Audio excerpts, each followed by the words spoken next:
So what if this map was real? What if this division was real? Just pause for a second and imagine. You wake up tomorrow morning and this is the news that you see on your screen. Half of India has been given to China and the other half to Pakistan. What would you do? Because this is one story that's so outrageous that even thinking about it feels absurd. The first reaction, obviously, would be shock. How can two foreign countries decide the fate of India? But after the initial shock, the anger. The anger of 1.4 billion people who wake up to find themselves as prisoners in their own land. If you happen to live in the part of India that falls under Chinese rule, you'd be living under a dictatorship. Forget freedom of speech, movement, or even the basic right to privacy. Your life would be under constant surveillance. Every step of yours would be monitored. You would be just another pawn in the game of Chinese expansionism. And on the other hand, if you find yourself under Pakistani rule, you'd be facing a different kind of hell. There's no stability in Islamabad. The threat of religious extremism is always looming large. Plus, Pakistan's deep economic crisis means that your future is bleak. The only solution is to escape and run to the remaining Indian territory. But remember, this isn't just a hypothetical situation. It reflects the darkest chapters of our history. When India was divided in 1947, it led to the mass migration of people. We are talking about a human exodus of 14 million people. That's 14 million families torn apart. 14 million lives uprooted. And don't forget the violence, the bloodshed that accompanied this partition. History should serve as a reminder. But today we're taking it a step further. What if this division wasn't just about two regions but about two superpowers? Today, India and China are at loggerheads.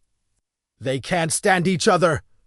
At the same time, both claim to be champions of their respective regions. What if they prove it? What if they decide to put their money where their mouths are and carve up India? Imagine the storm that would erupt. This wouldn't just be a local skirmish. It would send ripples across the world. It would trigger a domino effect. Other countries too would jump onto the wagon of redefining their territories. The United Nations, the USA, Russia, every global power would be forced to take sides. Borders that we take for granted today would turn into battlegrounds. Millions would become refugees overnight.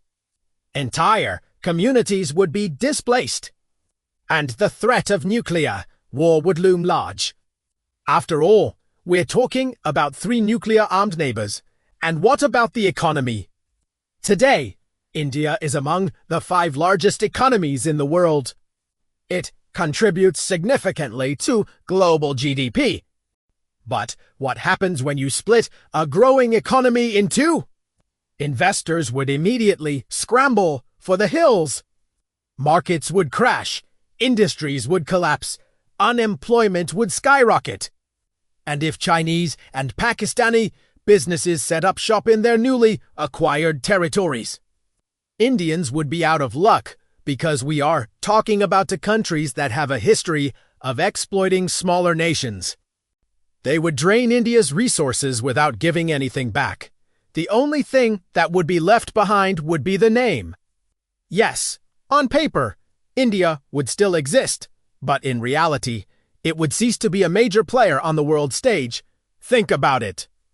India's journey since independence has been nothing short of remarkable. From a struggling post-colonial nation to becoming the world's 5th largest economy, it's a story of resilience and growth. But what if that journey was cut short?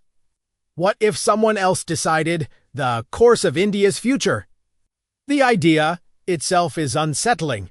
It challenges the very notion of a country's sovereignty. So, you see, a country's strength doesn't just lie in its military or economic might.